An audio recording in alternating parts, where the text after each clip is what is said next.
मताधिकार मिला है।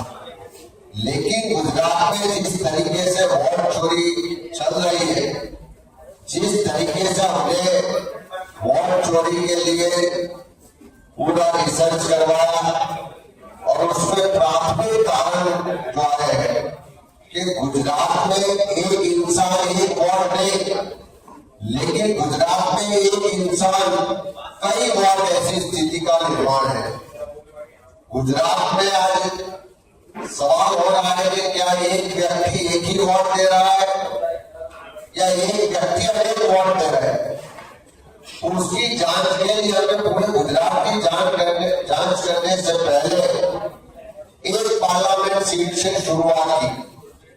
नवसारी लोकसभा सीट, जहां के सांसद प्रदेश भाजपा के अध्यक्ष और केंद्रीय मंत्री जी श्री आर पाटिल जी है, उनकी लोकसभा क्षेत्र में असेंबली एरिया है 84 विधानसभा। 84 विधानसभा में कुल मिला के 6,09,000 वोटर्स है। हमने प्राथमिक जांच शुरू की है, उसमें से 2,40,000 वोटर्स को हमने चेक किया है। ये वोटर लिस्ट को चेक करने से जो आंकड़े बाहर आए हैं, उससे स्पष्ट पता चलता है कि 40% वोटर्स को चेक करने में उसमें से 12.3% वोटर्स फर्जी है, डुप्लीकेट है, या तो उसमें हमें डाउट है। 5 तरीके से ये फर्जी वाला किया गया है। और ये रेशियो से देखें तो 40% वोटों की चेकिंग में से 12% फर्जी वोट मिले, तो पूरी 84 विधानसभा की जब चेकिंग पूरी होगी 100%, तो एक असेंबली में 75,000 तक के फर्जी वोटर होने की पूरी शक्यता है। और इसके हिसाब से देखें तो ये असेंबली में हर 8 वोटर में से 1 वोटर फर्जी है। और इसी का कारण शायद हो सकता है कि C R Patil ji record break वोटों से जीत रहे हैं। जिस 5 तरीके से ये फर्जी वाला हो रहा है, वोटों की चोरी हो रही है, उसमें से एक है कि पूरी डिटेल एक समान हो। वोटर लिस्ट में जो पूरी डिटेल एक समान है, लेकिन एक व्यक्ति के एक से ज्यादा वोट है, तो एक इंसान 2 वोट, ऐसी एक पद्धति है। दूसरी जो पद्धति है कि कहीं ना कहीं स्पेलिंग में, उसकी नेम में, सरनेम में, स्पेलिंग में थोड़ा सा फेरफार कर दे और नए नाम से वो वोटर लिस्ट में ऐड हो रहे हैं, तो उसका मतलब दूसरी पद्धति है कि एक अक्षर बदलो और नया वोट रजिस्टर करो। तीसरी पद्धति से जो वोट चोरी हो रही है, उसमें एक ही आदमी है, एक व्यक्ति है, लेकिन एपिक नंबर अलग अलग है। तो ऐसे भी अनेक है। यहाँ हमारे पास प्रूफ है कि जिसमें 3-4 आईडी अलग अलग बनाओ और 3-4 वोट रजिस्टर कराओ। चौथी जो पद्धति है कि अलग अलग लैंग्वेज में वोटर लिस्ट में नाम है। गुजरात में गुजराती लैंग्वेज है, गुजरात में गुजराती लैंग्वेज में ही वोटर लिस्ट बनती है। लेकिन ये असेंबली में हमने देखा कि कहीं बंगाली में नाम रजिस्टर में लिखे गए हैं, पंजाबी में, हिंदी में है। देश की विभिन्न राज्यों की जो अलग अलग भाषा है, वो भाषा में ये नाम यहाँ रजिस्टर किए गए। और 5वीं जो पद्धति है कि जो एड्रेस है उसमें कुछ नॉमिनल चेंज दिखा दो, व्यक्ति वही रहेगा, एक सेम है, फोटो सेम है, लेकिन एड्रेस में थोड़ा सा चेंजेस करके नए वोटर्स की तरह उसको रजिस्टर करो। तो पता बदलो और वोट बढ़ाओ, वो भी एक वोट चोरी की पद्धति है। यहाँ हमने विस्तृत तौर पे ये 5 पद्धति से कैसे वोट चोरी होती रही है उसका विवरण दिया है। आने वाले दिन में हम पूरे गुजरात में सभी 182 सीट में उसकी चकासनी करने जा रहे हैं। और जिस तरीके से 84 विधानसभा का डेटा और उसकी जो चेकिंग हुई और उसमें 40% वोटों की चेकिंग में 12% की धांधली फर्जीवाड़ा वोट चोरी पकड़ी गई है। इसी रेशियो से देखें तो पूरे गुजरात में 5 करोड़ से ज्यादा वोटर्स है और ये 12% के हिसाब से देखें तो उसमें 62 लाख जितने वोटर्स कहीं ना कहीं डाउटफुल है, फर्जी है या गलत है। तो 182 सीट्स में ये वोटों की चोरी जब हम चेक करेंगे तो मैं मानता हूं कि यही रेशियो से जो चोरी हुई होगी तो 62 लाख वोटर की वोट चोरी गुजरात में हुई है। ऐसा भी हमारी ये प्राइमरी चेकिंग में से दिख रहा है।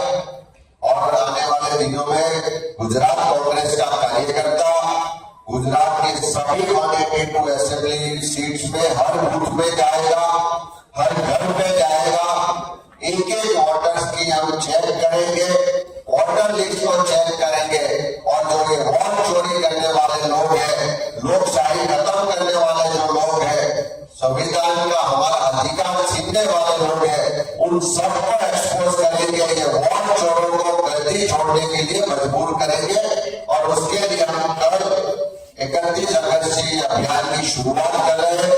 31 अगस्त कल दोपहर 3 बजे अहमदाबाद में हम वोटर अधिकार जनसभा के माध्यम से पूरे गुजरात में जो वोट चोरी का सुनियोजित षड्यंत्र चल रहा है, जो बड़े बड़े नेता रिकॉर्ड ब्रेक वोट से जीत रहे हैं, वो क्यों जीत रहे हैं, कैसे जीत रहे हैं, उसका एक एग्जाम्पल ये हमने प्राइमरी चेकिंग में आपके समक्ष रखा है। मैं मानता हूं कि गुजरात में वोटों की चोरी करने वाले लोगों को पकड़ना दूर जाए।